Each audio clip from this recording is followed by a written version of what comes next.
धर्म की स्थापना के लिए भगवान कैसे कैसे अवतार लेते हैं, सुनिए डॉक्टर श्याम सुंदर पराशर जी की यह अनमोल कथा। आज की इस कथा में भक्तों आप लोगों को अलग अलग मनांतरों में भगवान की जो लीलाएं हैं उनके बारे में आपको उनकी कथाओं का कुछ यहाँ पर संस्पान कराया जाएगा। तो ध्यान से प्रभु की लीलाओं से निर्मित इन कथाओं को सुने और अपने मन को भी प्रभु की लीलाओं के प्रति भक्ति भाव में समर्पित करें और प्रेम से बोलिए श्री राधे राधे।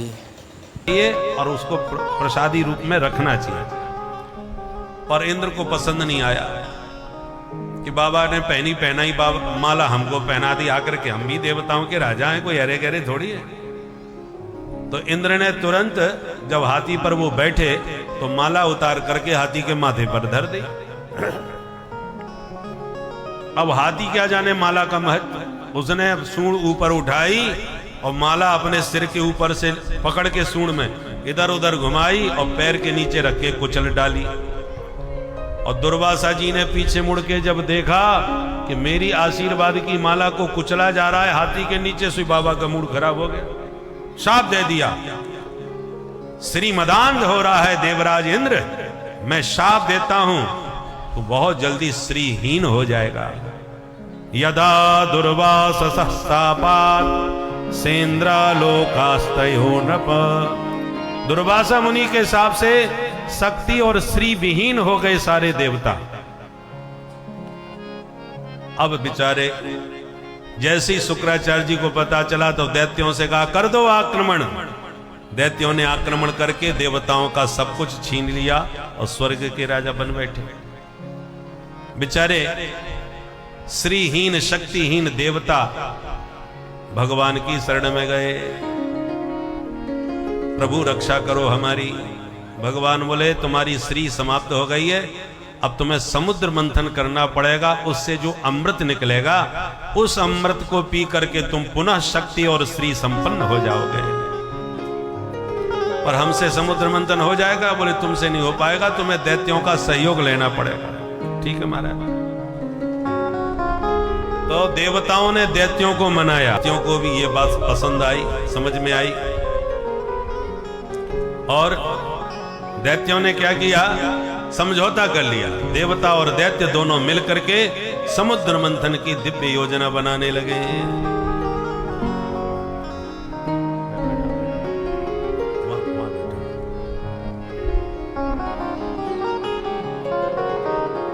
बिराजी बिराजी।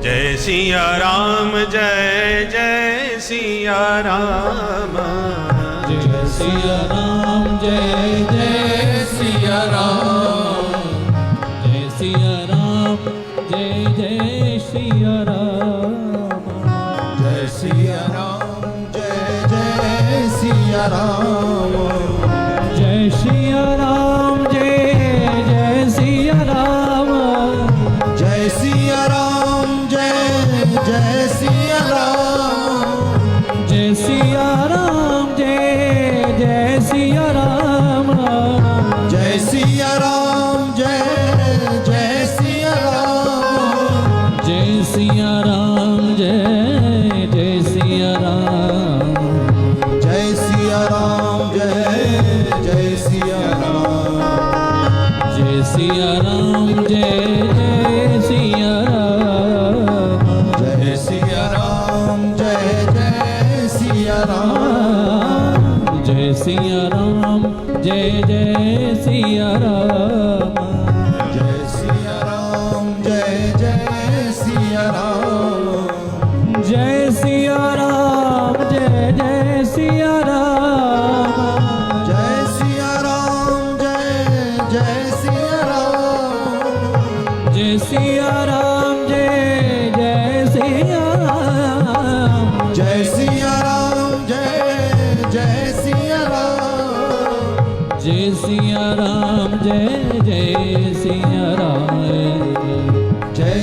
सिया राम जय जय सिया राम। श्री सीताराम जी महाराज की जय। बोल भक्त वत्सल भगवान की जय। तो देवता और दैत्य दोनों अमृत पीने के लिए एक हो गए और दोनों का मिलकर के महागठबंधन बन गया। देवता भी और दैत्य भी सब मिलकर के संगठित होकर के सागर मंथन करने के लिए चल पड़े। तो सागर का मंथन होगा कैसे? बोले चलो मंदराचल पर्वत को उठा के ले चलते हैं। तो पहाड़ को उखाड़ा और चल दिए। पर पर्वत को उखाड़ के जब चलने लगे तो थोड़ी देर में ही धड़ाम से पर्वत गिरा और कईयों के हाथ पैर टूट गए। दैत्यों ने कहा भैया हमें नहीं चाहिए अमृत, पहाड़ उठाने में ही हाथ पैर टूट रहे। तब देवताओं ने भगवान को याद किया कि हे प्रभु हमारा तो गठबंधन बिखरता जा रहा है, आप कृपा करो नहीं तो सब मामला बिगड़ जाएगा। तो भगवान ने प्रकट होकर के पर्वत को उठाते हुए कहा मत घबराओ, ये पहाड़ को हम ले जा रहे हैं, तुम रस्सी की व्यवस्था बनाओ। भगवान ने पर्वत को समुद्र के किनारे रख दिया। बाष्पी नांग को सबने मिलकर के रस्सी के लिए तैयार कर लिया और पर्वत को फिर जब उठा के समुद्र में पटका तो डूबने लगा। भगवान ने कछुए का रूप बना करके पर्वत को पीठ पर उठा दिया। बोल कच्छप, और देवताओं ने पूंछ पकड़ ली। जब घर्षण चालू हुआ तो बाष्पी नांग ने वो गरम गरम फुसकारें छोड़ी कि मुंह के पास लगे हुए दैत्य सब काले पड़ गए। मन में पछताने लगे और बन लो बड़े बाप का बेटा, आगे लगने के चक्कर में सब काले पड़ गए। जैसी मंथन प्रारंभ हुआ कुछ ही क्षण में भयंकर कालकूट जहर उत्पन्न हो गया। हलाहल विष को देखकर सब घबराए। अब क्या करें? भगवान बोले कोई मत घबराओ, चलो भोले बाबा को मनाओ। सब मिलकर के भोलेनाथ के पास पहुंचे। सबने स्तुति करी। देव देव महादेव भूतात्मन भूत भावना त्राहिणः शरणापन्ना त्रैलोक्य दहनाद् विषा त्रैलोक्य दहनाद् विषा। हे गोलेश्वर महादेव हमारे इस भयंकर विष से हमारी रक्षा करो। भगवान बोले कोई मत घबराओ, लाओ सबके बदले में हमें पिलाओ। और ततः करतली कृत्य व्यापहालाहलम विषम अभक्षयन महादेव कृपया भूत भावना कृपया भूत भावना। अंजलि में लेके भगवान ने जैसे विष पीना प्रारंभ किया तो ध्यान आ गया हृदय में मेरे राम जी हैं। विष पीने पर हृदय में राम जी को कष्ट पहुंचेगा और बमन कर दूंगा तो सारा संसार भस्म हो जाएगा कालकूट विष से। तो क्या करें? राम नाम का सहारा लिया। रा कहती मुंह खुलता है और मां कहती मुंह बंद हो जाता है। मां कहती मुंह का ढक्कन बंद, तो रा कह के मुंह खोला और सारा जहर मुख में रख करके मां कह के मुंह का ढक्कन बंद कर दिया।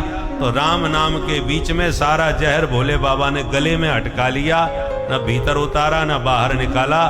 कंठ बाबा का पूरा नीला पड़ गया। तब से भोले बाबा का नाम नीलकंठ हो गया। बोल नीलकंठ मारक है, वो राम नाम से तारक बन गया।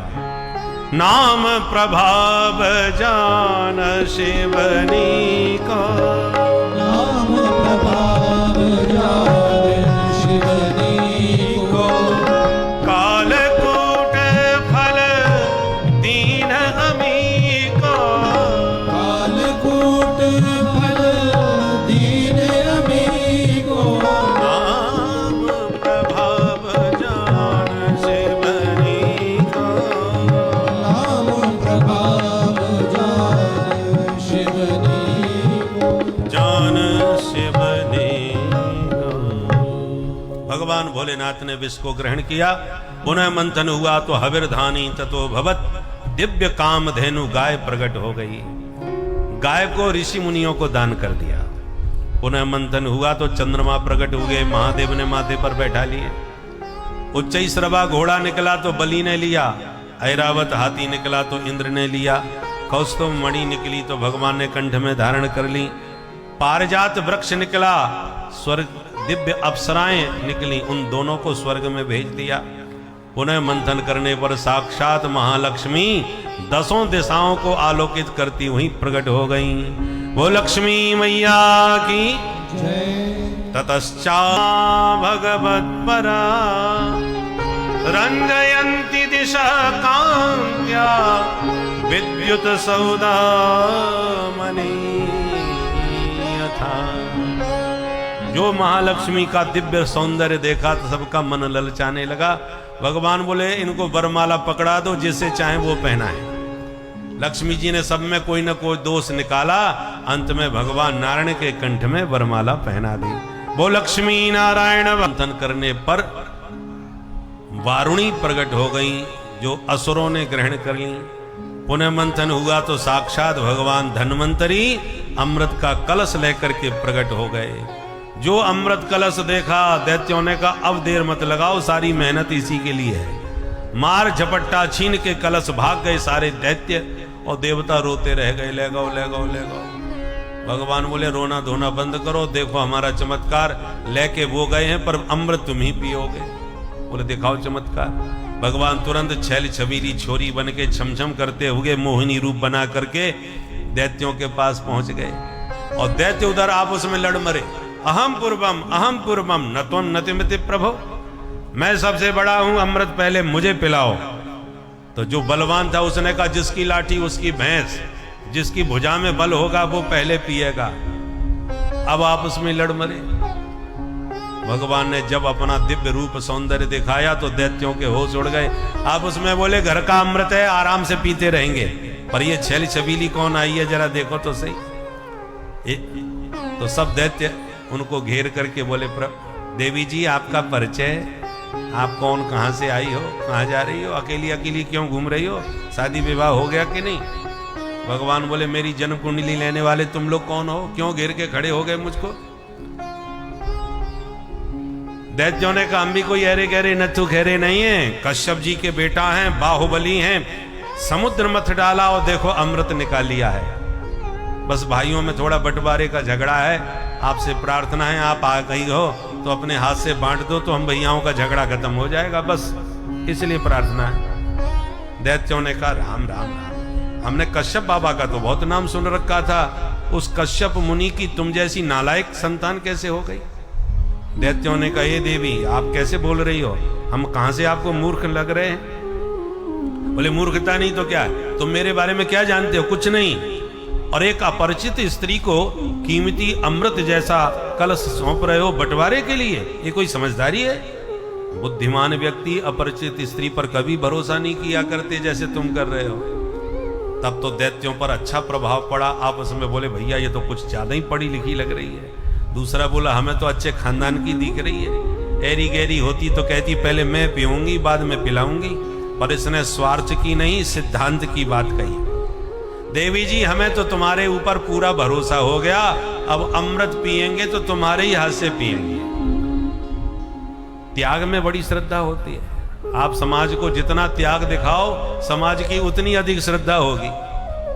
महाराज जी रुपया से हाथ ही नहीं लगाते, छूते ही नहीं पैसा, फिर देखो महाराज जी पे कितने नोट चढ़ते हैं। बाद में महाराज जी भले ही चिमटा से उठा ले, क्योंकि छूना तो छोड़ दिया है। तो जितना त्याग दिखाओ उतनी श्रद्धा उमड़ती है लोगों की। एक सेठ जी बड़े कृपण थे, कभी 1 रुपया नहीं चढ़ाते थे। एक त्यागी बाबा आ गए, उन्होंने त्याग का दम रचा, हम पैसे से हाथ नहीं लगाते, कोई 10 रुपया 50 रुपया चढ़ावे तो डंडा उठाते, बोले उठा यहां से, रुपया दिखाता है साधु को, तो उठा के लोग चले जाते। बाबा का बड़ा नाम हो गया पूरे क्षेत्र में, अरे महाराज जी बड़े त्यागी, ऐसे त्यागी बाबा नहीं देखे, रुपया चढ़ाओ तो डंडा मारते, रुपया से तो हाथ ही नहीं लगाते, बड़ी श्रद्धा हो गई। तो जो परम लोभी थे उन्होंने सोचा ये दानी बनने का बड़ा बढ़िया मौका मिल गया हमको, चढ़ाएंगे बाबा तो उठाएंगे, नहीं सो उठा के चले आएंगे, लोग कहेंगे कि देखो सेठ जी ने भी चढ़ाया।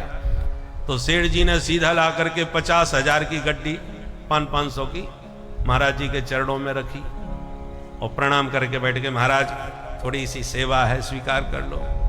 अब बाबा जी पैसा को देखते रहे।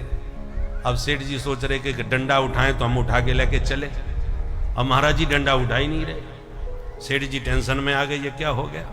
महाराज जी तो ये सेवा है, स्वीकार कर लो। 2-3 बार फिर कहा तो महात्मा जी बोले, सेठ जी आपने पहली बार देने के लिए हाथ उठाया, इसलिए हम तुम्हारे हाथ को निराश नहीं करना चाहते। तुमने दिया है तो चलो स्वीकार कर ही लेते हैं। अब सेठ जी को पसीना छूट गया, अरे राम राम राम, ये तो सब चला गया। तो भैया ये दम्भ जो होता है ना, जितना त्याग दिखाओ उतना ही माल ज्यादा आता है, और जब ज्यादा माल आता है तभी ग्रहण करते हैं, छोटे मोटे को तो त्याग दिखा देते हैं। बोलो राधे राधे। तो भगवान ने भी ऐसा थोड़ा सा दिखाया, भले राम राम, तुम कैसे कश्यप के पुत्र हो, एक अपरिचित स्त्री पर विश्वास करते हो।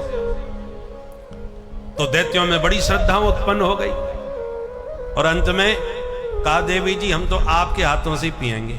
भगवान बोले, हम नहीं मानते तो चलो मैं ही पिलाई देती हूं, पर मेरी एक शर्त है भाई। क्या? बोले, बांटते समय हो सकता है किसी पर कम जाए, किसी पर ज्यादा चला जाए, तो आप लोग ऐसा ना हो कि मेरे से लड़ाई झगड़ा करने लग जाओ, मुझे लड़ाई झगड़ा पसंद नहीं है।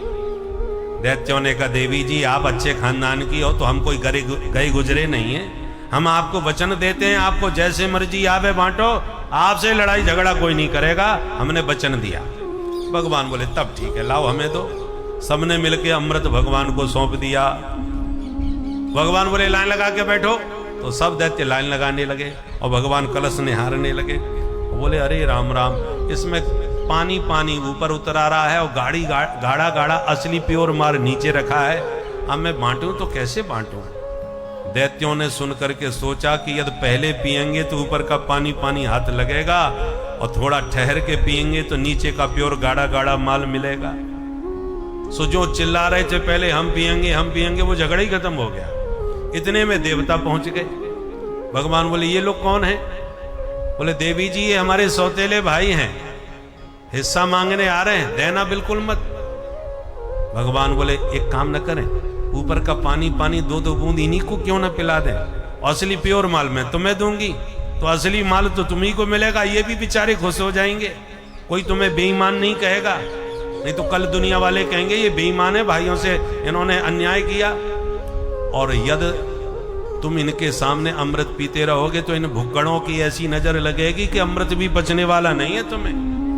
दैत्यों को बात जम गई। ठीक है देवी जी, हमने तुम पे भरोसा किया है, जैसे मर्जी आवे बांटो। भगवान ने इशारा किया तो देवता भी लाइन लगा के बैठ गए। अब भगवान देवताओं को पिलाते जा रहे हैं, दैत्यों की तरफ मुस्कुराते जा रहे हैं। दैत्य भगवान की मुस्कान पर ही लट्टू हुए जा रहे हैं, और देवता अमृत पिए जा रहे हैं। स्वरभानु नाम के दैत्य को शंका हो गई कि दाल में कुछ काला है, ये देवी जी जिस ढंग से बांट रही हैं उस ढंग से तो इधर बूंद भी नहीं बचने वाली। वो तुरंत देवता बन के सूर्य चंद्रमा के बीच में धक्का मुक्की करके बैठ गया।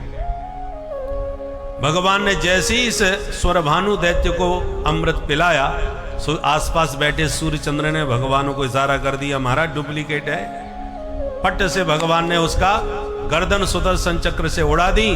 तब तक झट से घटक गया अमृत, तो न तो मरा, उसके 2 टुकड़े हो गए, जो राहु और केतु के नाम से जाने गए, और भगवान अमृत के साथ अंतर्धान। बोल मोहिनी भगवान की जय। अब दैत्यों को होश आया, ए भैया वो देवी जी किधर गई?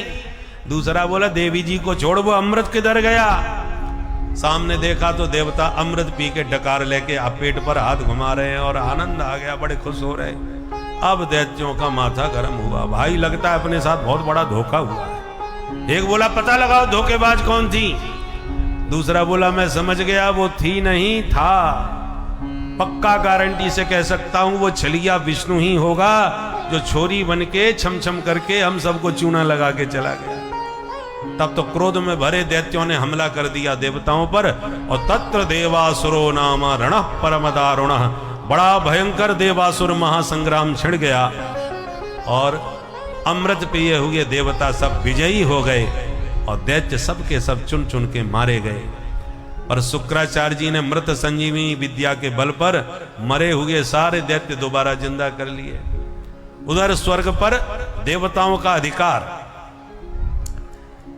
अब मरे हुए दैत्य जब जिंदा हो गए तो दैत्यों ने गुरुजी के चरण पकड़ लिए, गुरुजी आपने हमको बचा लिया और बदला जरूर लेंगे इन देवताओं से।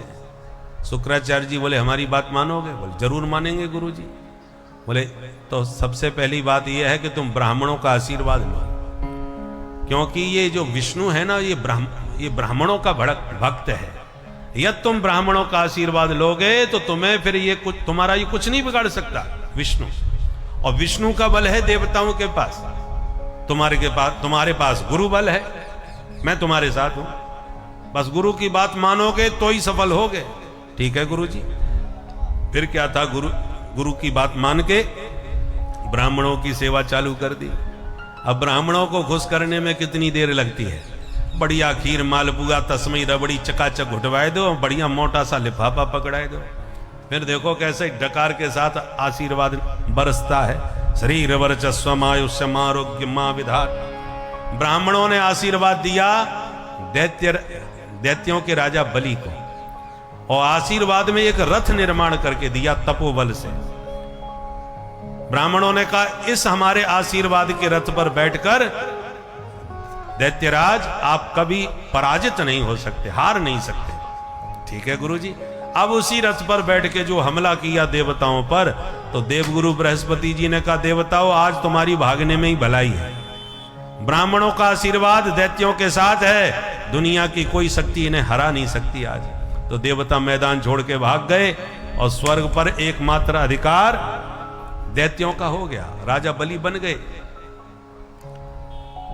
शुक्राचार्य जी ने कहा बलि सिंहासन पर तो बैठ गए, अब जरा बहुमत सिद्ध कर लो, फिर तुम कुर्सी से हट नहीं सकते, कोई हटा नहीं सकता। ठीक है गुरुजी। कैसे होगा बहुमत सिद्ध? बोले 100 यज्ञ कर लोगे तब तुम शतक क्रतु माने इंद्र बनने के अधिकारी बनोगे। तो ठीक है गुरुजी आप यज्ञ करवाइए। तो शुक्राचार्य जी के आचार्यत्व में यज्ञ होने लगा। इधर देवताओं की माता अदिति रोने लगी कि मेरे बच्चे भटक रहे हैं, मैं कहां जाऊं। तो कश्यप जी ने कहा देवी तुम पयोव्रत करो। मां अदिति ने पयोव्रत किया और पयोव्रत से प्रभु प्रसन्न हो गए। मां को दर्शन दिया और कहा मां मैं स्वयं तुम्हारा बेटा बन के आ रहा हूं। भगवान माता अदिति के गर्भ में आए और भादों के शुक्ल पक्ष की द्वादशी तिथि में भगवान बटुक बामन बन के प्रकट हो गए। बोल बामन भगवान की जय। तम बटुम बामनम दृष्ट्वा मोदमाना महर्षय। बामन भगवान बटुक बन करके प्रकट भये। सब देवता गदगद हो गए, प्रसन्न हो गए। धूमधाम से जनेऊ संस्कार हुआ। ब्राह्मणों का सर्वश्रेष्ठ संस्कार है जनेऊ संस्कार, यज्ञोपवीत। जिस ब्राह्मण का जनेऊ संस्कार विधिवत नहीं हुआ वो नाम मात्र का ब्राह्मण है, उसमें ब्राह्मणत्व नहीं रह जाता। और जब जनेऊ संस्कार हो जाए तब उसे त्रिकाल संध्या करनी चाहिए, गायत्री जपना चाहिए, तभी उसके ब्राह्मणत्व की रक्षा होती है। तो वामन भगवान का जनेऊ संस्कार हुआ। सारे देवता प्रकट होकर के अपनी तरफ से भेंट दक्षिणा देने लगे। ब्रह्मा जी ने अपना कमंडलू दे दिया, आकाश ने छाता भेंट किया, पृथ्वी ने पादुका भेंट करी, सप्तर्षियों ने कुशासन भेंट किया, माता पार्वती जी ने भिक्षा प्रदान करी। जो कुछ मिला दान दक्षिणा वो गुरु जी को वामन भगवान ने सौंप दी। गुरु जी ने कहा बटुक जी इतने से काम नहीं चलेगा, हमें आपसे त्रैलोक की संपत्ति भिक्षा में चाहिए, जाइए राजा बलि से मांग के लाइए। जो आ गया गुरु जी। वामन भगवान छाता तान करके और खड़ाऊ चटपट करते हुए आसन बगल में दबा करके कमंडलू लिए पहुंच गए। जैसे ही बलि के यज्ञशाला में पहुंचे, बलि देखते ही गदगद हो गया और सभी ब्राह्मणों के साथ खड़े होकर के स्वागत करने लगा। स्वागतम ते नमस्तुभ्यं ब्रह्मण किं करवामते ब्रह्मर्षीणां तपः साक्षात् मन्ये त्वार्य बपुर्धरम्। आपको देखकर लगता है जैसे मूर्तिमती तपस्या मेरे सामने खड़ी हो। क्या सेवा करूं बटुक जी आपकी? भगवान बोले हमें कछुना चाहिए भैया, हम संतोषी ब्राह्मण हैं, तेरो नाम सुनो तो बस मिलवे चले आए। बलि ने कहा महाराज ब्राह्मण का बेटा बिना मतलब के किसी के घर नहीं जाता, आप आए हो तो कुछ तो मनोरथ लाए होगे, निसंकोच बताओ मैं आपकी क्या सेवा करूं। सोना चांदी गाय बछड़े जो चाहिए मांग लो। और एक बात बताऊं, मुझे लगता है आप बौने हो, शादी नहीं भई होगी, इच्छा हो तो बता दो महाराज, बौनी कन्या ढूंढ के ही आपकी शादी करवा दूंगा। भगवान मुस्कुरा के बोले भैया हमें शादी विवाह नहीं कराना है, पर आप बड़े दानी हैं, ये आपके शब्दों से समझ में आ रहा है, एक ही बात कह रहे हो, ये ले जाओ वो ले जाओ, ये मांगो वो मांगो। तुम जैसा दानी नहीं देखा, पर हम जैसा भी संतोषी ब्राह्मण आपने नहीं देखा होगा। हमें कुछ नहीं चाहिए, बस तुम्हारा मान रखने के लिए मांग रहा हूं। क्या? पदानी त्रीण दैत्येन्द्र सम्मतानि पदा मम, केवल मेरे इन पैरों से 3 चरण भूमि नाप करके हमको दान कर दो। बलि ठहाका मार के हंसा, जय हो महाराज जी, बड़ी मुश्किल से तो मांगने को मुंह खोला, वो भी 3 चरण भूमि के लिए। एक कमरा भी ठीक से नहीं बन पाएगा, क्या करोगे? भगवान बोले हमें क्या करना है, बस आसन बिछ जाए, आराम से बैठ जाए, भजन करने के लिए उतनी सी जगह चाहिए हमें। कोई बंगला और फैक्ट्री थोड़ी लगानी है, कुछ नहीं करना। क्योंकि आजकल कहीं भी भजन करने बैठो तो जिसकी जगह होती है वही आंख दिखाने आ जाता है, बाबा उठाओ आसन। हम कहते हैं भैया थोड़ी देर भजन करके निकल जाएंगे, तो कहते हैं नहीं नहीं अभी भजन कर रहे हो, कल हनुमान जी ला के बैठाओगे, परसों से मंदिर बनाना चालू कर दोगे, धरती पे ही कब्जा करके बैठ जाओ, क्या भरोसा। कोई शांति से भजन नहीं करने देता, इसलिए हम तो केवल 3 चरण भूमि मांगते हैं। शुक्राचार्य जी ने देखा, मैंने भी बहुत ब्राह्मण देखे हैं भाई, पर इतना संतोषी ब्राह्मण कभी देखने में नहीं आया। ये बटुक आया कहां से? बाबा ने ध्यान लगाया, भगवान समझ गए बाबा जी कुछ गड़बड़ करने वाले हैं। तुरंत बोले राजन बलि, देना चाहते तो हाथ में जल लेके संकल्प दो, हम जाते हैं, हमारे संध्या वंदन का समय हो रहा है। बलि ने कहा महाराज आपने मांगा मैंने दिया, जो भूमि अच्छी लगे आप नाप लीजिए। भगवान बोले झूठी बात, संकल्प करके दोगे तभी हम नापेंगे, विधि विधान पूर्वक सब काम होना चाहिए। अच्छा नहीं मानते तो संकल्प कर लो। और जल का पात्र जैसे ही उठाया, इतने में शुक्राचार्य जी ने पट्ट से हाथ पकड़ लिया, बलि सावधान। अरे गुरुजी क्या हो गया? बोले पहचानो ये कौन है? बोले बामन है, और कौन है? अरे राजन तुम फिर धोखा खा रहे हो बलि, ये ना बामन है ना 53, मैं इस बौने को पहचान गया। कौन है ये? ए सब रोचने साक्षात भगवान विष्णुरव्ययः, कश्यपाद अदितेर जातो देवानाम कार्य साधक। ये छलिया विष्णु हैं जो पहले छोरी बन के छमछम करके आपको पागल बना गया, आज वही फिर दोबारा बौना बन के आ गया। बातों में आओगे बर्बाद हो जाओगे, इसलिए तुरंत मना करो, मैंने कुछ नहीं दिया। बलि अब बार बार बामन भगवान को देखे और बार बार गुरुजी को देखे।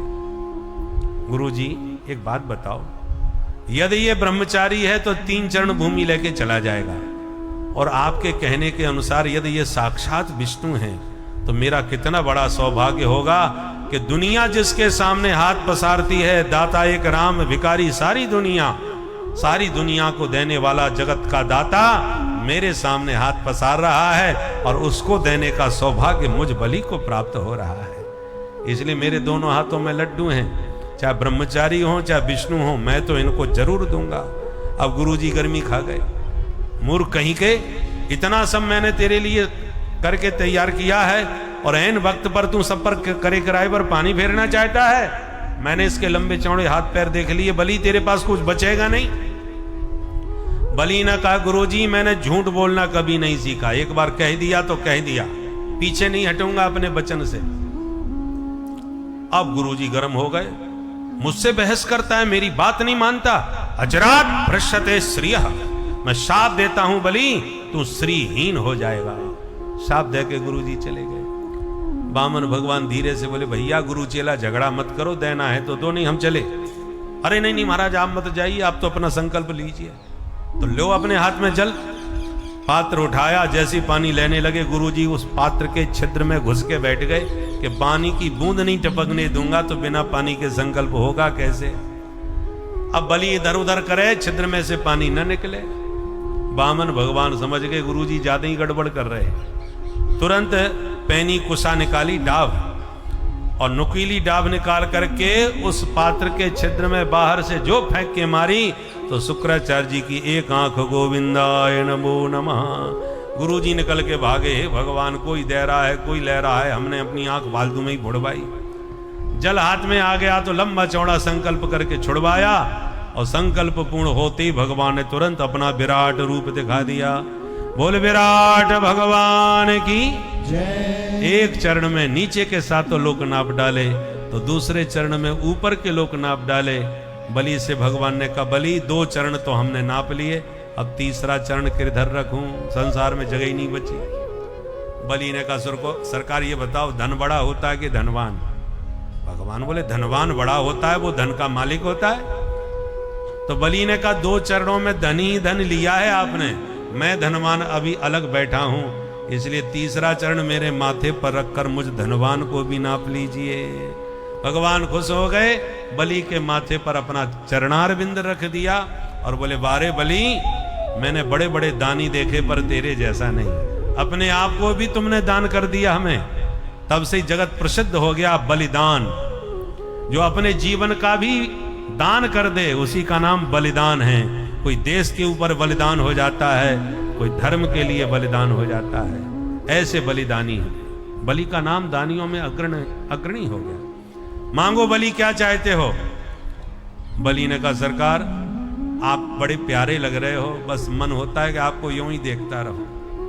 भगवान बोले, तो सुनो, आगामी मनवंतर के अब तुम ही इंद्र बनोगे।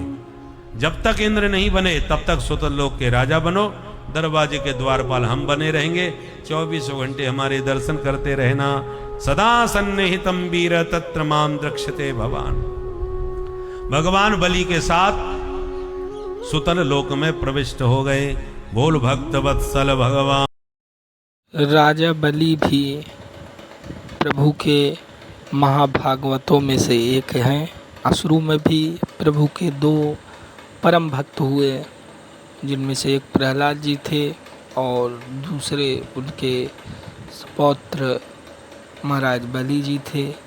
तो इन दोनों ने भक्ति की पराकाष्ठा को प्राप्त किया और एक नया दृष्टांत समाज को दिया, इस ब्रह्मांड को दिया कि परिस्थिति के प्रतिकूल भी ईश्वर की भक्ति की जा सकती है। वे ऐसी जगह से आते थे जहाँ हमेशा ईश्वर को अभद्र टिप्पणियों से संबोधित किया जाता था, वहाँ के शत्रु भी ईश्वर ही थे, किंतु ऐसी जगहों पर भी उन लोगों ने भक्ति प्राप्त की। तो यह बहुत बड़ी महानता है उन लोगों की, इसलिए उनको परम भागवत की श्रेणी में लिया गया है। तो ध्यान से आगे की पूरी कथा को सुने और प्रेम से बोलिए श्री राधे राधे। ओहे मीठो मीठो सरयू जी को पानी लागे। ओ सीताराम जी की प्यारी रजधानी लागे, ओ रजधानी लागे। मोहे मीठो मीठो सरजू जी को पानी लागे। सीताराम जी की प्यारी रजधानी लागे, रजधानी लागे। मोहे मीठो मीठो सरयू जी को। कैसी है अयोध्यापुरी? धन्य कौशल्या धन्य के कई, धन्य सुमित्रा मैया। धन्य कौशल्या धन्य के कई, धन्य सुमित्रा मैया। धन्य कौशल्या धन्य के कई, धन्य सुमित्रा मैया। धन्य कौशल्या धन्य के कई, धन्य सुमित्रा मैया। अरे धन्य भूप दशरथ के आंगन खेले चारों मैया। धन्य भूप दशरथ के आंगन खेलत चारों भैया। हाँ हाँ खेले चारों भैया। हाँ, खेले चारों भैया। ओ मीठी तो तनी रसीनी, प्रभु की वाणी लागे, हरि की वाणी लागे। ओहे मीठो मीठो सरजू जी को पानी लागे।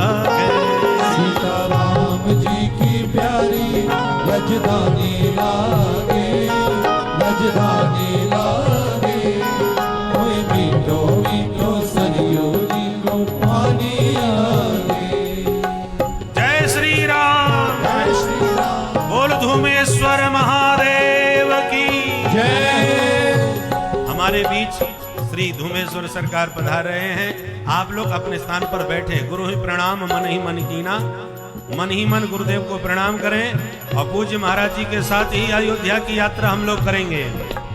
बोल सरजू मैया की जय।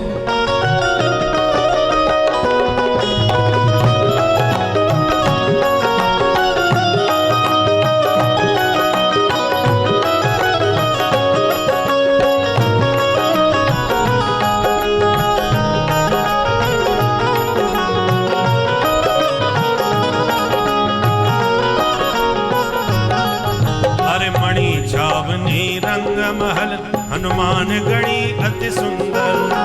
मणि छावनी रंग महल हनुमान गढ़ी अति सुंदर। मणि छावनी रंग महल हनुमान गढ़ी अति सुंदर। मणि छावनी रंग महल हनुमान गढ़ी अति सुंदर। अरे स्वयं जगत के मालिक बैठे कनक भवन के अंदर। स्वयं जगत के मालिक बैठे कनक भवन के अंदर। कनक भवन के अंदर। कनक भवन के अंदर। सीता राम जी की शोभा सुख खाने लागे, ओ सुख खाने लागे। ओहे मीठो मीठो सरजू जी को पानी लागे। सीता राम जी की प्यारी राजधानी लागे, राजधानी लागे। ओए मीठो मीठो सरयू जी को पानी लागे। बोल धूमेश्वर धाम की जय हो।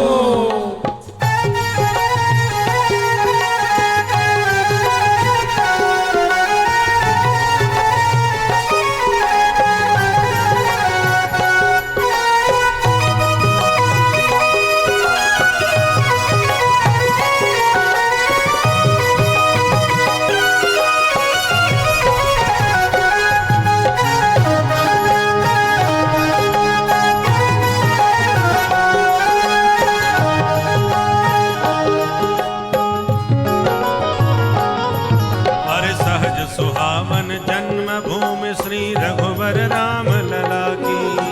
सहज सुहावन जन्म भूमि श्री रघुवर राम लला की। अरे सहज सुहावन जन्म भूमि अब पूरी राम लला की। सहज सुहावन जन्म भूमि अब पूरी राम लला की। अरे जानकी महल की सुंदर शोभा लक्ष्मण जू के किला की। जानकी महल की सुंदर शोभा लक्ष्मण जू के किला की। लक्ष्मण जू के किला की। लक्ष्मण जू के किला की। यहाँ से योगी जी की प्रीत पुरानी लागे, प्रीत पुरानी लागे। मोहे मीठो मीठो सरजू जी को पानी लागे। सीता राम जी की प्यारी राजधानी लागे, राजधानी लागे। मोहे मीठो मीठो सरयू जी को पानी लागे। जय सिया राम।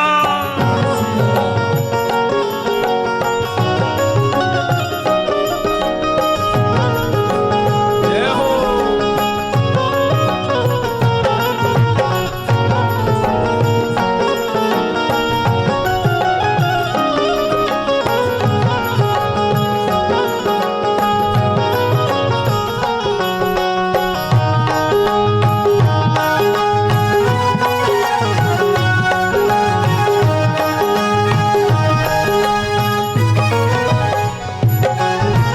जय सिया राम। जय सिया राम। जय सिया राम दंडवत भैया मधुरी वाणी बोले। जय सिया राम दंडवत भैया मधुरी वाणी बोले। जय सिया राम दंडवत भैया मधुरी वाणी बोले। जय सिया राम दंडवत भैया मधुरी वाणी बोले। हर करे कीर्तन संत मगन मन गली गली में डोले। हरे कीर्तन संत मगन मन गली गली में डोले। गली गली में डोले। गली गली में डोले। सीता राम नाम धुन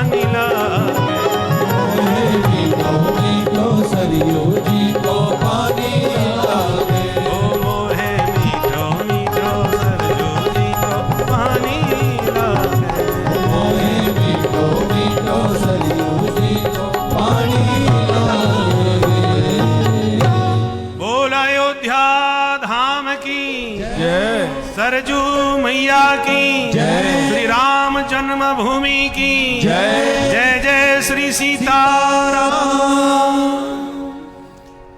हम लोगों का मन अयोध्या में पहुंच गया और हम लोगों का मन पूज्य महाराज श्री के साथ धूमेश्वर सरकार, परम पूज्य श्रद्धेय श्री स्वामी अनिरुद्ध वन जी महाराज के माध्यम से संत मंडली के साथ हम लोग भी अयोध्या धाम पहुंच गए।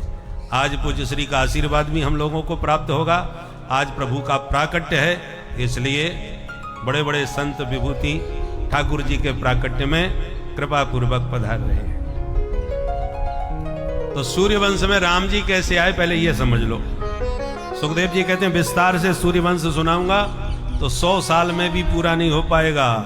न शक्यते विस्तरतुम वक्तुम वर्ष शतैरपि, इसलिए बहुत संक्षिप्त में सुनो। श्रीमन नारायण के नाभि कमल से ब्रह्मा जी का जन्म हुआ। ब्रह्मा जी के द्वारा जो ऋषि पुत्र हुए उनमें है मरीचि, मरीचि के कश्यप, कश्यप के विवस्वान, विवस्वान के श्राद्ध देव, श्राद्ध देव मनु की श्रद्धा नाम की पत्नी से एक बिटिया भई, नाम था इला देवी। परंतु राजा ने कहा महाराज मुझे बिटिया नहीं बेटा चाहिए, तो फिर गुरुजी ने उस बिटिया को ही बेटा बना दिया, तो उसका नाम हो गया सुद्युम्न। जो बिटिया बेटा बन गई वो इलाका ही नाम सुद्युम्न हो गया। बाद में मनु महाराज के फिर 10 बेटा भय और उन 10 पुत्रों से ही सूर्य वंश का विस्तार हो गया। इक्ष्वाकु, नग, सरयाति, प्रसन्न, नभग, कवि आदि ये सूर्य वंश के राजा। इनमें जो सरयाति हैं उनकी बेटी सुकन्या ने गलती से चवन बाबा की आंखें बोड़ दी, तो चवन मुनि से ही उसका विवाह कर दिया। चवन मुनि ने अश्विनी कुमारों को बुला के न जाने कौन सा चवन प्रास खाया कि बुढ़े से जवान हो गया और बढ़िया सी आंखें हो गई। इन्हीं चवन मुनि के, इन्हीं सरयाती जी के वंश में राजा रेवत हो गए। रेवत के वंश में ककुदमी, रेवत के पुत्र ककुदमी, उनकी बड़ी बेटी का रेवती, रेवती का विवाह कन्हैया के बड़े भैया बलराम जी से संपन्न हुआ। अब दूसरे पुत्र मनु महाराज के नभग, नभग के नाभाग, नाभाग के परम भक्त अम्बरीश। जिन अम्बरीश का विरोध करने पर दुर्वासा मुनि के पीछे भगवान का ऐसा सुदर्शन लगा कि त्रैलोक्य में भागते फिरे दुर्वासा जी को किसी ने आश्रय नहीं दिया। भगवान से प्रार्थना करी प्रभु आप तो बचाओ, तब भगवान ने स्पष्ट कह दिया अहम भक्त पराधीनो यस्वतंत्र इव द्विज। दुर्वासा जी मैं भक्तों के अधीन हूं, तुम अपने प्राण बचाना चाहो तो मेरे भक्त की शरण में जाओ तभी बच पाओगे। 1 वर्ष भटकने के बाद दुर्वासा जी को अम्बरीश के ही चरणों में गिरना पड़ा। जब अम्बरीश ने भगवान के प्रेम की सौगंध दिलाई सुदर्शन को, तब सुदर्शन शांत हो गए और बेचारे दुर्वासा जी के प्राण बचे। कान पकड़ के दुर्वासा जी को कहना पड़ा अहो अनंत दासानां महत्वम दृष्ट मध्य में। हे प्रभु आपके दासों का महत्व आज हम अच्छी तरह से समझ गए। ऐसे परम भक्त अम्बरीश। इन्हीं अम्बरीश के वंश में हुए युवनाश्व। सूर्य वंश के जितने राजा हुए थे सबको संतान की समस्या हुई, बच्चा नहीं हो रहा। तो युवनाश्व ने ब्राह्मणों के माध्यम से एक विशाल यज्ञ किया। यज्ञ लगभग संपन्न हो गया।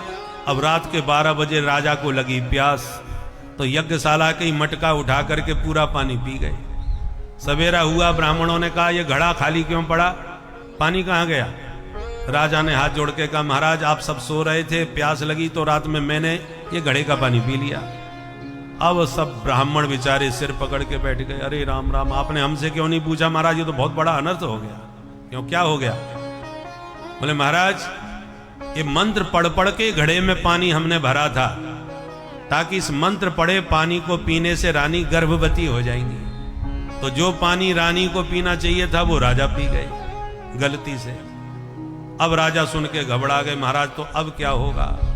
ब्राह्मणों ने कहा भगवान जाने क्या होगा, पर इतनी गारंटी है मंत्र हमारा बेकार तो बिल्कुल नहीं होगा, कुछ ना कुछ तो होगा। चमत्कार हो गया महाराज के, राजा की 9 महीने की छुट्टी हो गई। अब समस्या आई तो ऋषियों ने शल्य चिकित्सा माने ऑपरेशन के द्वारा बच्चे को जन्म करा दिया और राजा के भी प्राण बचा लिए, जच्चा बच्चा दोनों सुरक्षित।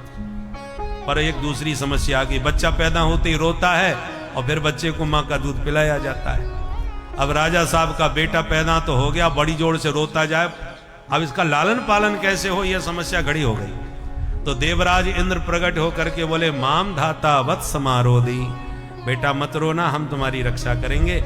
बच्चे के मुंह में उंगली दे दी, बच्चा चूसने लगा, इसलिए उस बच्चे का नाम पड़ गया मानधाता। ये मानधाता नाम के राजा बड़े प्रतापी हुए। इनकी 50 बेटियां सौभरी मुनि को ब्याही गई। इसी वंश में राजा सत्यव्रत हुए, त्रिशंकु हुए, हरिश्चंद्र हुए, हरिश्चंद्र के रोहित हुए, रोहित के बाहुक हुए, बाहुक के राजा सगर हुए। सगर की 2 रानी थी, सुमति और केसनी। एक रानी के 60,000 बच्चे हुए और दूसरी रानी का इकलौता एक। परंतु राजा ने जब यज्ञ किया तो यज्ञ का घोड़ा चुरा के इंद्र ने कपिल मुनि के आश्रम में बांध दिया। तो 60,000 बच्चे घोड़ा ढूंढने को निकले तो कपिल भगवान कोई चोर समझ बैठे, अपशब्दों का प्रयोग किया, ये पाखंडी बाबा है, हमारा घोड़ा चुरा करके आंख बंद किए बैठा है। अपशब्दों का जब प्रयोग हुआ तो महात्मा की समाधि खुल गई। आंख खोल के देखा तो 60,000 जल करके भस्म हो गए। अब दूसरी रानी का बेटा था असमंजस, असमंजस के अंशुमान, अंशुमान के दिलीप, दिलीप के भगीरथ। इन सब ने तपस्या करी। तब भगीरथ की तपस्या से भागीरथी गंगा प्रकट हो गई। शिव जी की जटाओं से होते हुए गोमुख से निकलकर आगे भगीरथ और पीछे भागीरथी गंगा चल पड़ी। और जैसी सगर पुत्रों की राख का स्पर्श गंगा जी ने किया, यज्जल स्पर्श मात्रेण ब्रह्मदंड हता अपि सगरात्मजा दिवम जगमु केवलम देह भस्म भी। केवल भस्म का स्पर्श करके गंगा जी ने सबका उद्धार कर दिया। बोल गंगा मैया की। इसलिए गंगा जी में अस्थि विसर्जन का महत्व है। इन्हीं भगीरथ के वंश में ऋतुपर्ण, ऋतुपर्ण के सौदास, सौदास के अस्मक, अस्मक के नारी कवच, नारी कवच के खटवांग, खटवांग के दिलीप, दिलीप के रघु, रघु के अज, अज के दशरथ। और दशरथ जी के घर में श्री राम, लक्ष्मण, भरत और शत्रुघ्न लाल जी हुए। बोल अयोध्या धाम की, चारों भैयाओं की। अब एक श्लोक में राम कहानी भी सुन लो। गुरुबर थे त्यक्त राज्यो व्यचरदनुबनम पद्म पदभ्याम प्रियाया पाणिस्पर्शाक्षमाभ्याम मृजत पथ रुजो यो हरीन्द्रानुजाभ्याम वैरूप्या शूर्पणख्या प्रिय विरह रुषा रोपिता ब्रो विजृंभ त्रस्ताब्धिर्बद्ध से तो खलदव दहना कौशलेन्द्रो बताना। कैसे हैं हमारे राम जी, जो माता पिता की आज्ञा का पालन करने के लिए मुस्कुराते हुए 14 वर्ष के लिए वनवासी बन के चले गए। चित्रकूट में वास किया, ऋषि मुनियों को धन्य किया, कोल भील के रातों को गले लगाया। भरत जी मनाने के लिए आए तो पादुका देकर के उन्हें प्यार से समझा के लौटाए। फिर पंचवटी में जाकर के कुटिया बनाई, वहां पर सूपनखा आई, उसे नकटी करके भगाई। खरदूषण को प्रेरित करके सूपनखा पुनः आई तो भगवान ने खरदूषण को सारी सेना के साथ समाप्त कर दिया। तो बड़े भाई दशानन के पास गई। रावण समझ गया खरदूषण को मारने वाला सामान्य नहीं हो सकता। मामा मारीच को मृग बना करके स्वयं साधु बन करके आया। मारीच दोनों भैयाओं को दूर ले गया जंगल में दौड़ा करके। तो दुष्ट दशानन साधु बन करके किशोरी जी का हरण करके ले गया। राम जी बहुत दुखी हुए कि जानकी ने जीवन में एक वस्तु मांगी, सोने का मृग, और वो भी मैं दे नहीं पाया। अब कहां से ढूंढ के लाऊं? तो ढूंढते ढूंढते सोने का मृग मिल गया। कौन मिल गया? अतुलित बल। वानरों को भी मृग कहा जाता है। शाखा मृग के बड़ मनुसाई, शाखाते शाखा पर जाई। तो बानर शाखा मृग है। तो प्रभु ने विचार किया सोने का मृग जानकी ने मांगा था तो हमें सोने का शाखा मृग मिल गया, चलो इसी से इसी को जानकी जी के पास भेजते हैं। तो सोने की मुद्रिका देके हनुमंत लाल जी को ही भगवान ने लंका में भेजा। सोने की लंका और सोने के हनुमान जी, और सोने की मुद्रिका लेके पहुंचे। तो अब ये असली सोना कौन सा है और नकली कैसा कौन सा है, कैसे पता चले? बोले आग में तपा के देख लो, जो खरा होगा वो चमकेगा, खोटा होगा तो पता चल जाएगा। तो लगे हाथ परीक्षा भी लंका में हो ही गई।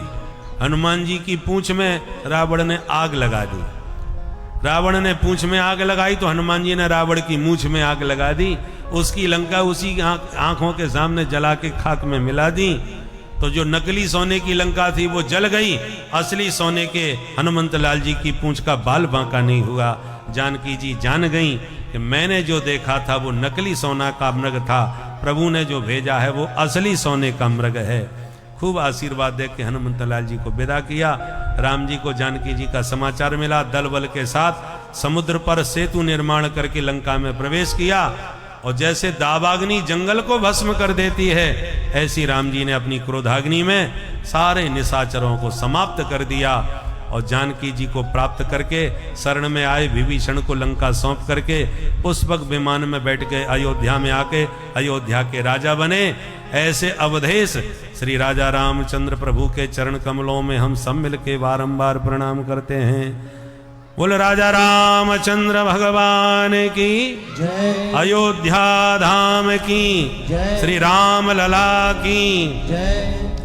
हमारे अयोध्या में बरसों के बाद पुनः रामलला विराजमान हुए हैं। और जब रामलला के प्राण प्रतिष्ठा समारोह था, उसमें पूज्य महाराज श्री से भी हमारी भेंट मंदिर में ही हुई। अंदर मंदिर के अंदर 22 जनवरी को महाराज जी से और हमारे दंदरुआ महाराज सब संत वहीं पर मिले इकट्ठे एक साथ। अद्भुत वह दृश्य अयोध्या का बारंबार स्मृति पटल पर आता है कि हम शास्त्रों में तो पढ़ते थे ऐसी अयोध्या सजाई थी, पर उस दिन हमने प्रत्यक्ष देखा सारी अवधपुरी किस ढंग से दुल्हन की तरह सजी हुई थी।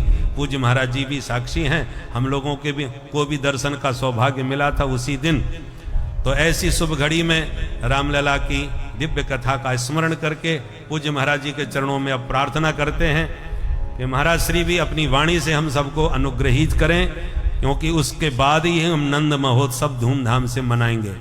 क्योंकि कन्हैया का जब जन्मोत्सव मनता है फिर कोई किसी की नहीं सुनता। इसलिए महाराज जी का आशीर्वाद हम पहले ले लेते हैं, उसके बाद ही जन्मोत्सव की धूम धड़ाका चालू करेंगे। और मैं पुनः माताओं को स्मरण दिला देता हूँ। कल भी किसी माता का मंगलसूत्र गिर गया था, किसी की चैन चली जाती है। मैं पुनः आपको स्मरण दिला दूं, अब कन्हैया आने वाले हैं। और कन्हैया आते हैं तो उनकी मंडली के 2-4 सदस्य भी जरूर आते हैं। और उत्सव के बाद में पता चलता उत्सव के उत्साह में हम लोग लूटने में लग जाते हैं, और पता चला कि लूटते लूटते खुद कब लूट गए पता ही नहीं चला। चैन चली गई, पर्स चला गया, मोबाइल चला गया, वो बाद में पता चलता है। इसलिए माताओं से पुनः स्मरण दिला दूं, आगे पीछे देख लो। और अपने आभूषण पहन के आई हो तो संभाल के रखना, अभी कोई घबरा कोई परेशानी नहीं है। जब उत्सव मने तब ध्यान विशेष रखिएगा। अब आइए हम लोग महाराज जी के चरणों में प्रार्थना करते हैं अपने आशीर्वाद। यस्मिन् ऐलादयो भूपा कीर्त्यन्ते पुण्य कीर्तयः। अब चंद्रवंश का श्रवण कीजिए। श्रीमन नारायण के नाभि कमल से ब्रह्मा, ब्रह्मा के बेटा अत्रि, अत्रि के चंद्रमा, चंद्रमा के बुध, बुध के पुरुरवा, पुरुरवा का ही दूसरा नाम है ऐल। इनका उर्वशी अप्सरा से विवाह हुआ, बेटा हुए 6, आयु, श्रुतायु, सत्यायु, रय, जय और विजय। इसी वंश में आगे चल के राजा हुए नहुस। नहुस के भी बेटा 6, यति, ययाति, संयाति, आयति, वियति और कृति। उनमें जो ययाति हैं उनके 2 विवाह हुए और दोनों रानियों से 5 बेटा हुए, यदु, तुर्वसु, द्रुह्यु, अनु और पुरु। सबसे छोटे बेटा पुरु ने अपना यौवन दे दिया और पिता का बुढ़ापा ले लिया, इसलिए पिता ने पुरु को ही चक्रवर्ती सम्राट बना दिया। इसी पुरु वंश में राजा हुए दुष्यंत, जिन दुष्यंत ने शकुंतला से विवाह करके परम प्रतापी पुत्र भरत को जन्म दिया। इसी भरत वंश में राजा रंतदेव हुए, जिन्होंने सारी प्रजा में सर्वस्व लुटाते हुए भगवान से प्रार्थना करी न कामये हम गतिमीश्वरात् पराम अष्टधियुक्ताम पुनर्भवं वा आरति प्रपद्येऽखिल देह भाजाम अंतस्थितो येन भवन्त्य दुःखा। प्रार्थना करी कि हे प्रभु मुझे आप अंतर्यामी बना दो। क्यों? बोले सबके भीतर बैठ करके उसके जितने भी पापों का दंड है वो मैं भोगता रहूं, पर मेरी प्रजा में कोई प्राणी दुखी न हो, ऐसा मुझे आशीर्वाद दीजिए। ऐसे प्रजावत्सल राजा रंतदेव, इन्हीं के वंश में परीक्षित तुम्हारा जन्म हुआ है। इसलिए पांडव सब भारत के नाम से जाने जाते हैं, क्योंकि भरत वंश में इन पांडवों का जन्म हुआ है। अब जो बड़े भाई थे, पुरु के बड़े भाई यदु, उनसे यादव वंश चला। जैसे यदुवंश में महाराज अजमीढ़, देवमीढ़, सूरसेन आदि राजा हुए। सूरसेन के बेटा वसुदेव, वसुदेव की पत्नी देवकी के 8 बेटा और 1 बिटिया। जो बिटिया भाई वो परीक्षित तुम्हारी दादी माँ हैं, जो भगवान कृष्ण की छोटी बहन है। और एक श्लोक में कृष्ण कथा भी ऐसी सुना दी जैसे राम कथा सुनाई। सोई परीक्षित हाथ जोड़ के खड़े हो गए और बोले महाराज कथितो वंश विस्तारो भवता सोम सूर्ययो राज्ञां चोभय वंश्यानां चरितम परमाद्भुतम। महाराज आपने सूर्य चंद्र वंश का बहुत विस्तार कर दिया, और जब मेरे प्यारे राम जी की प्रभु की चर्चा आई, हमारे कन्हैया की चर्चा आई, तो आपने बड़ी चटपटी दिखाई। ऐसे काम नहीं चलेगा, मुझे कृष्ण कथा विस्तार से ही सुननी है, क्योंकि मैं जानना चाहता हूं कि मामा तो बड़े प्यारे होते हैं, फिर भगवान ने अपने मामा जी को क्यों मारा? क्योंकि कृष्ण कथा भवरोग की मधुर दवा है। उन्होंने मेरी माँ के गर्भ में आकर के मुझे जीवन दान दिया है, इसलिए उनकी कथा में कृपणता नहीं होनी चाहिए। मेरे भूख प्यास की चिंता मत करना, बस आप तो चकाचक ऐसी कथामृत पिलाते रहो। सो सुखदेव जी खुश हो गए। परीक्षित ध्यान से सुनो, जब इस पृथ्वी पर चारों तरफ अत्याचार, दुराचार, भ्रष्टाचार, पापाचार छा गया, तब पृथ्वी गाय का रूप बना के गोविंद की शरण में गई। देवताओं ने पुरुष सूक्त से स्तुति करी। भगवान ने सबको, ब्रह्मा जी को निर्देश दिया, और ब्रह्मा जी ने सारे देवताओं को आदेश दिया। सुनो सुनो, वसुदेव गृहे साक्षात भगवान पुरुष परः। ब्रह्मा जी ने कहा देवताओं, वसुदेव जी के घर में भगवान का प्रादुर्भाव मथुरा मंडल में होने जा रहा है। वो अकेले नहीं आ रहे। संभवन्तु सुरस्त्रियः, अपनी देवी, अपनी आह्लादनी शक्ति के साथ में प्रभु अवतार ले रहे हैं, तो तुम लोग भी अकेले मत जाओ, अपनी देवियों को साथ में लेके जाओ। तब तो देवी देवता मथुरा मंडल में अवतार लेने लगे, भगवान की लीला में सहयोग, आनंद लेने के लिए। मथुरा भगवान यत्र नित्यम सन्निहितो हरि। मथुरा 3 अक्षर है, ध्यान से सुने मथुरा का अर्थ। मथुरा विपरीतंच मध्याक्षर वर्जितः। मथुरा का उल्टा करके बीच का अक्षर निकाल के बोलो। मथुरा का उल्टा क्या होगा? राथो म, उल्टा यही हुआ। अब बीच का अक्षर क्या है? थो, उसको निकाल लो तो क्या बचा? राम। और ये न मुखे युगलम नास्ति तन मुखे मध्याक्षरम। जिनके मुख में ये 2 अक्षर राम नहीं है, तन मुखे मध्याक्षरम, उनके मुख में बीच का ही अक्षर रह जाता है। क्या है बीच का अक्षर? थू। तो जिनके मुख में राम नहीं, उनके मुख में थू। यह है मथुरा का अर्थ। बोलो जय सिया राम। तो मथुरा के राजा बड़े धर्मात्मा महाराज उग्रसेन, परंतु बेटा हो गया कंस, महापापी। अपने बाप को ही जेल में पटक के बोला कि बुढ़े हो गए, कुर्सी छोड़ना ही नहीं चाहते, अब आराम करो, हम राजा बनेंगे। जबरदस्ती राजा बन बैठा। तो प्रजा में विद्रोह होने लगा, कानाफूसी होने लगी। जो अपने बाप का नहीं हुआ वो हमारा क्या होगा? तब तो कंस को लगा कुछ करना पड़ेगा, कहीं प्रजा विद्रोह ना कर दे। प्रजा यदि विद्रोह कर दे तो राजा फिर कुछ नहीं कर सकता। देखो बांग्लादेश का हाल, प्रजा के विद्रोह का परिणाम कितना भयानक हो गया। अराजकता फैल गई। तो मंत्रियों ने सलाह दी कि कुछ अच्छे काम करो महाराज, तो ही छवि आपकी सुधर जाएगी। तब इसने अपनी चचेरी बहन देवकी का विवाह वसुदेव जी से किया, और ऐसा विवाह किया कि पूरे शहर को सजा दिया। इतना दान दहेज दिया कि देखने वाले दंग रह गए। तो प्रजा में चर्चा होने लगी, महाराज देखने में खतरनाक हैं परंतु उनका भाव बड़ा सुंदर है। देखो सगी बहन नहीं है, फिर भी कितनी उदारता के साथ अपनी बहन का विवाह कर रहे हैं। तब जब इसने देखा कि माहौल बदल रहा है मेरे प्रति, तो और ज्यादा नौटंकी करने लगा। विदाई के समय में हद कर दी इसने। सारथी को नीचे उतार के बोला, तुम हटो, बहन जी को मैं स्वयं ससुराल लेके जाऊंगा, क्योंकि अपनी बहन की विदाई में देख नहीं पाऊंगा, मेरा हृदय विदीर्ण हो जाएगा। और फपक फपक के रोने लगा। देवताओं ने देखा बड़ा नौटंकी कर रहा है, भावुकता का नाटक करके जनता को पागल बना रहा है।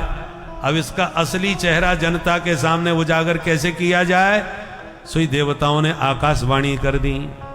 अस्यास्त्वामष्टमो गर्भो हंतायाम बहसे बुध। आकाशवाणी ने कहा, रे मूर्ख कंस, जिस बहन देवकी के विवाह में तू इतना गदगद और भावुक है, इसी देवकी का 8वां लाल तेरा बनेगा काल। सुनते ही कंस की आंख हो गई लाल, और निकाल के तलवार भगनीम हंत मारब्ध खड्ग पाणी कचे ग्रहीत, तुरंत देवकी के बाल पकड़ के धरती में पटक दिया।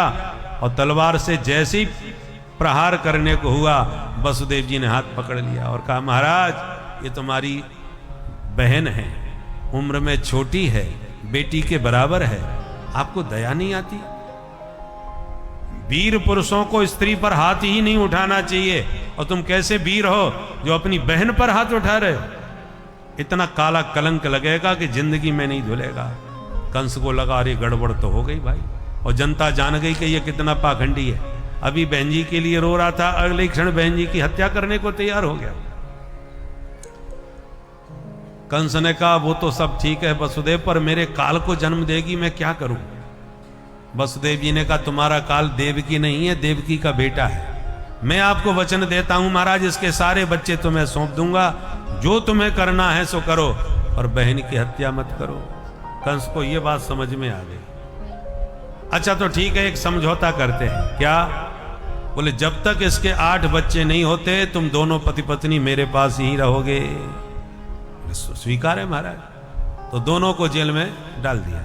समय पाकर के पहला बेटा हुआ, उसको वसुदेव जी ने स्वयं ला के कंस को दिया, महाराज पहली संतान संभालो। कंस बड़ा खुश हो गया, बचन के बड़े धनी हो, अपने बच्चे को स्वयं लेके आए हो, चलो तुम भी क्या कहोगे, ले जाओ वापस। मुझे खतरा 8 में से है, तो 8 में कोई देखूंगा, इसको क्यों मारूं? तो वसुदेव जी लौट गए। जैसे वसुदेव जी लौटे के देवर्षि नारद जी तुरंत पहुंच गए। नारद जी ने जब ये वातावरण देखा तो मन में सोचा, ये पापी ऐसे दया धर्म दिखाएगा तो जल्दी नहीं मर पाएगा, ये जितना पाप करेगा उतनी जल्दी मरेगा। इसलिए कमल का फूल घुमाते हुए कंस के सामने पहुंच गए नारद जी। अरे गुरुदेव पधारो पधारो, स्वागत है आपका, कैसे आना हुआ? नारद जी ने फूल दिखाते हुए कहा, बताओ राजन ये क्या है? कंस ने कहा, मुझे क्या दिखा रहे हो महाराज, कमल है, इसे कौन नहीं पहचानता, आजकल चारों तरफ सारे देश में इसी का चलावा चल रहा है, मुझे क्यों दिखाया आपने? नारद जी ने कहा, इसलिए दिखाया, क्या तुम बता सकते हो इस कमल की 8वीं पंखुड़ी कौन सी है? तो गिनने लगा, यहां से गिनो, अब यहां से गिनो, अलग अलग गिनवाया तो 8वीं नजर आवे, समझ में ना आवे किसको 8वीं बतावे, खोपड़ी घूम गई। अरे गुरुदेव अब समझा, इसका मतलब पहला भी 8वां हो सकता है, 8वां भी पहला बन सकता है, रिस्क नहीं लेनी चाहिए। तुरंत वसुदेव जी को वापस बुलवा लिया और बच्चा छीन करके आकाश में घुमा करके पटक दिया। और इसी प्रकार कंस के हाथों देवकी के 6 पुत्रों की लगातार हत्या हुई। अब 7वें गर्भ में भगवान ने शेषनाग जी को भेज दिया, अब की बार तुम बड़े भैया बन जाओ, हम छोटे बनेंगे। उधर योग माया को बुला के आदेश दिया, देवी एक काम तुम करो। क्या? वो देवकी के गर्भ से शेष जी को आकर्षित करके रोहिणी के गर्भ में स्थापित कर दो, गर्भांतरण प्रक्रिया के द्वारा, और तुम यशोदा मैया की बेटी बन जाओ। कंस तुम्हें जब मारने का प्रयास करे तो अष्टभुजी बन जाना, फिर देखो तुम्हारी कितनी पूजा होगी। शारदा मैया, अंबिका मैया, कात्यायनी मैया, चंडी मैया, भद्रकाली मैया, अनेक नामों से तुम्हारी ख्याति होगी और 9 दिन तक जय जयकार तुम्हारी होगी। जय माता दी करके सब तुम्हारी जय जयकार करेंगे। योग माया ने वही किया जो प्रभु ने आदेश दिया, तो कंस ने समझ लिया कि देवकी के सप्तम गर्भ का यूं ही पतन हो गया। अब अष्टम गर्भ में प्रभु पधारे तो मां के गर्भ में आते ही देवकी मां का मुख चमकने लगा दिव्य तेज से। देवता समझ गए प्रभु आने वाले हैं, तो समस्त देवताओं ने गर्भस्थ भगवान की स्तुति गाई। सत्यव्रतम सत्य परम त्रिसत्यम सत्यस्य जोनिम निहितम च सत्ये सत्यस्य सत्यमृत सत्य नेत्रम सत्यात्मकम त्वाम शरणम प्रपन्ना। सत्य सत्य कह करके देवता स्तुति करके मां को प्रणाम करके चले गए। अथ सर्वगुणोपेतः कालः परम शोभनः। अब प्रभु के प्राकट्य का शुभ समय आ गया। भादों का महीना आ गया, कृष्ण पक्ष आ गया, अष्टमी तिथि आ गई, बुधवार आ गया, रोहिणी नक्षत्र आ गया, श्री हर्षण योग आ गया, बवकर्ण आ गया, मध्य रात्रि 12 बजे का समय हो गया। दिव्य स्तुति गाई। भगवान बोले मां स्तुति सुनने नहीं आया, आपको कुछ महत्वपूर्ण बात बताने आया। क्या? बेटा बनते ही मुझे गोकुल में छोड़ आना, वहां नंद भवन में लाली का जन्म हुआ है, उस कन्या को उठा लाना, बाकी किसी से बिल्कुल मत घबराना। आपने बहुत तपस्या करके मुझे पुत्र के रूप में मांगा था, इसलिए आज मैं बेटा बन के तुम्हारे घर आ रहा हूं। इतना सब समझा के बभूवः प्राकृत शिशु, नन्हे से लाला बन के मैया देवकी की गोदी में प्रकट हो गए। बोल बचन सुजाना रोदन ठाना होए बालक सुर भूपा। राम जी तो रोए थे पर कन्हैया नहीं रोए। क्यों नहीं रोए? कि राम अवतार में रोए कि दास दासियां मंगल गीत गाती आ गई, और कन्हैया जानते हैं कहीं हम रो पड़े तो लाठी बंदूक लेके मामा जी कूद पड़ेंगे, माहौल बिगड़ जाएगा। इसलिए भगवान प्रभु की निर्मल भक्ति को देखते हुए, प्रभु की लीलाओं को देखते हुए यही कहा जा सकता है कि अभागी मनुष्य ही उनकी भक्ति से दूर रहते हैं, क्योंकि इतना प्रेमी, इतना उद्धार करने वाले, इतना करुणामयी ईश्वर कहाँ मिलेंगे, जो भक्तों के वश में होकर गोपी ग्वालाओं के बीच में नाच भी रहे हैं, ब्रह्मांड का स्वामी होकर छाछ के लिए गोपिकाओं के डर से नाचते हुए दिखते हैं, माखन चोरी करते हुए दिखते हैं, अन्य अन्य रूप में वो हमको अलग अलग जगहों पर दिखते हैं। पार ब्रह्म अवतार राम अवतार में भी वे माता सीता के लिए वन वन भटकते दिखते हैं। तो यह सब उनकी करुणामयी लीलाओं का एक चित्रण रस कथाओं में किया गया है। तो आप लोग इस माया शर्मिंदा होकर ससुर जी के चरणों में झुक परम भक्ति को ऐसे जमुना पार करके नंद भवन में जाके लाला को सुला दिया और लाली को वहां से उठा लिया। श्री वापस जब जेल खाने में आए राधे तो हथकड़ी बेड़ी लग गई, दरवाजे सब बंद, और कन्या ने जो गला फाड़ के रोना चालू किया, सारे पहरेदार जग गए। कंस दौड़ा दौड़ा आया, परंतु कन्या को देख के चकराया कि बेटा की जगह बिटिया कैसे हो गई। पर कोई भी हो 8वीं संतान को छोड़ूंगा नहीं। कन्या का पैर पकड़ के आकाश में घुमाया, कन्या हाथ छुड़ा के आकाश में उड़ गई और अष्टभुजी बन के बोली, ए पापी, मुझे तू क्या मारेगा, तुझे मारने वाला पैदा हो गया। कंस घबरा करके बोला, बहन जी कहाँ पैदा हो गया, नाम तो बता दो। कन्या बोली, पूरी जन्मपत्री नहीं बताऊंगी, तेरे आसपास ही हुआ है, तू अपने आप ढूंढ ले। और यों कह के वह देवी अंतर्धान हो गई और विंध्याचल पर्वत पर जाकर के विराजमान हो गई, जिनको हम विंध्यवासिनी मैया के नाम से जानते हैं। बोले विंध्यवास ना सहिष्यामी विंध्याचल निवासिनी। ये विंध्याचल निवासिनी वही मैया है जो कन्हैया की बहन है। अब कंस जो कर रहा है करने दो, नंद भवन में उधर क्या हो रहा है वो देखो। नंदस्त्वात्मज उत्पन्ने जाता ह्लादो महामना।